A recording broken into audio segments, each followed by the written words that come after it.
If boiling pasta, rice, or potatoes sometimes behaves calmly, you're watching kitchen chemistry.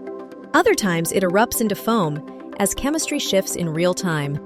Starches are long chains of glucose molecules packed tightly inside plant cells. When heated in water, these granules absorb water and swell significantly. This important process is called gelatinization, a crucial transformation.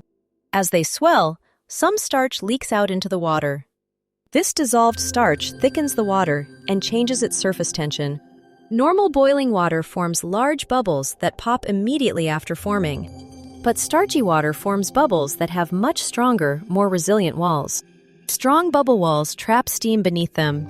When enough steam builds up beneath the foam layer, it expands rapidly. The expanding foam then quickly rises out of the pot. Small changes, like how much starch leaks out, or how hard the water is boiling, even how full the pot is, can greatly amplify this boilovers effect. That's why the same recipe may overflow one day and stay calm the next. Lowering the heat right after reaching a rolling boil reduces bubble strength. This action also gives steam more room to effectively escape. Stirring also helps break the foam before it grows too thick. Adding oil doesn't stop boilovers, it just weakens bubbles at the surface. The oil floats, creating a thin film that only affects the top layer.